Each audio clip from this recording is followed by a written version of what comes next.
Nanay Milagros, good morning po at ikonsulta mo na po. Kuya. Good morning po, attorney. Hali, hihingi lang po sana ako ng payo tungkol po sa lupa na ibinigay po sa amin. Kasi pangalawa na po na pagpapaalis sa amin sa ngayon, hindi po namin alam ang gagawin namin kung papaalisin po uli kami. Ano po yung problema uli?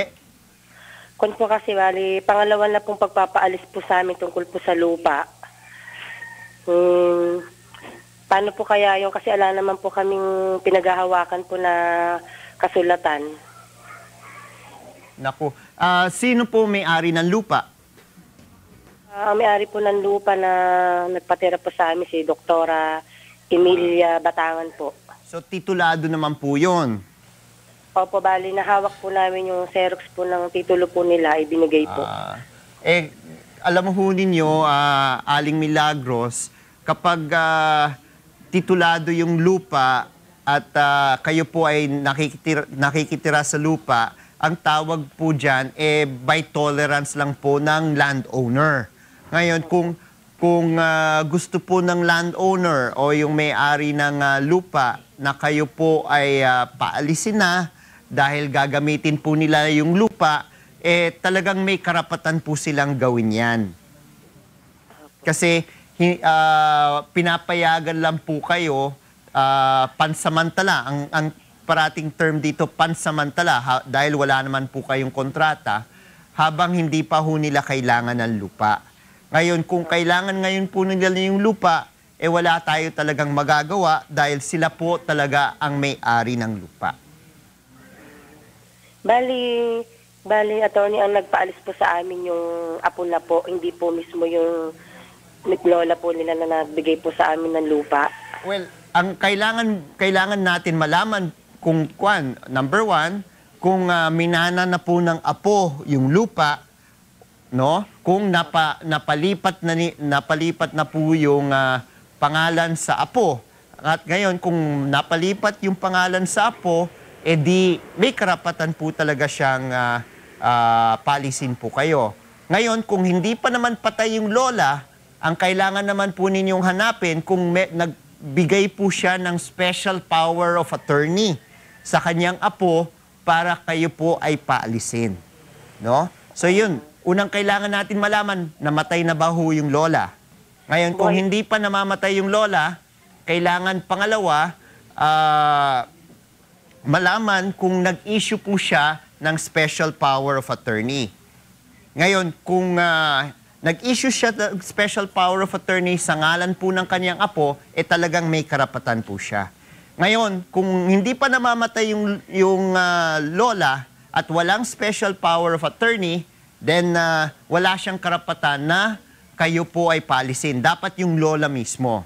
Ngayon, kung namatay na yung lola, ang kailangan po ngayon natin mahanap kung napalipat na sa pangalan ng apo yung lupa. At kung napalipat po yan, may karapatan po siyang paalisin kayo.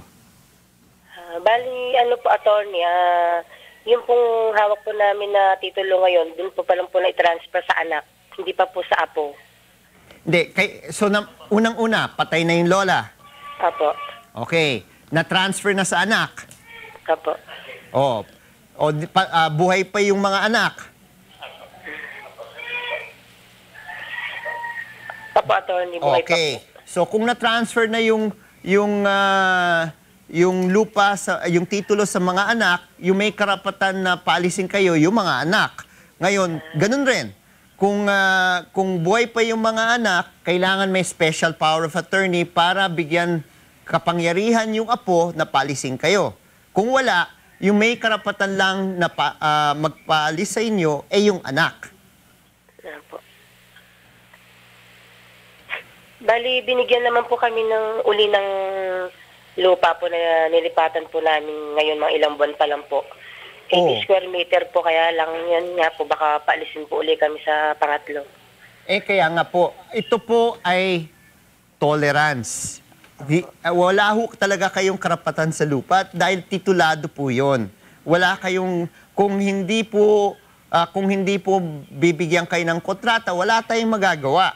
Dahil sila po ang may poder. No?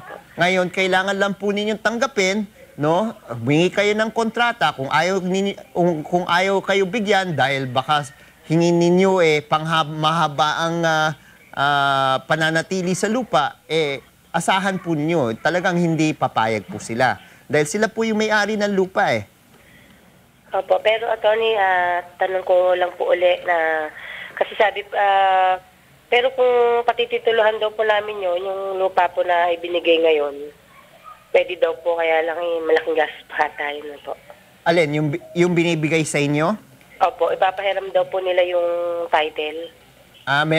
Merong lupa na ibibigay sa inyo pero malaking gastos. Buti nga ho, libre na nga ho binibigay sa inyo yung lupa Ano naman po yung panggastos na ipatitulo? Aasahan pa ho ninyo yung nagbigay po sa inyo ng lupa na sila pa rin po ang magpapatitulo. Sobra naman maswerte ho kayo. Libre na nga ho yung lupa. Ay, ganun po, attorney. Yung pong ibigay po na yun kasi hindi na po namin patituluhan. Ganun po pala. Kung talagang binibigay po nila yung lupa sa inyo, kayo na po gumastos sa pagtitulo. Kung hindi pa ho natituluhan yung lupa na binibigay sa inyo. Opo. Okay po? Okay na po. Yun. Okay, po. maraming salamat, Aling Milagros. June, back to you. Okay, Kong Erin, at habang naghahanda po yung susunod na magtatanong, Kong Erin, may text lang po dito, medyo interesting yung bata Tanong lang po ng anak ko, Kong Erin, bakit daw po ba bar exam ang tawag doon? Well, yan ay term kasi sa law kaya in order to join the legal profession, they call it the bar. No, if you belong to the bar. So that's why they call it the bar exams. Yan may onting trivia na tayo kay Kong Erin Hindi ibig sabihin ng bar yung inuman na bar. Pero maraming pumapasa at bumabagsak rin doon. Kasi nalasing Yun bumagsak. na, kaya bumabagsak.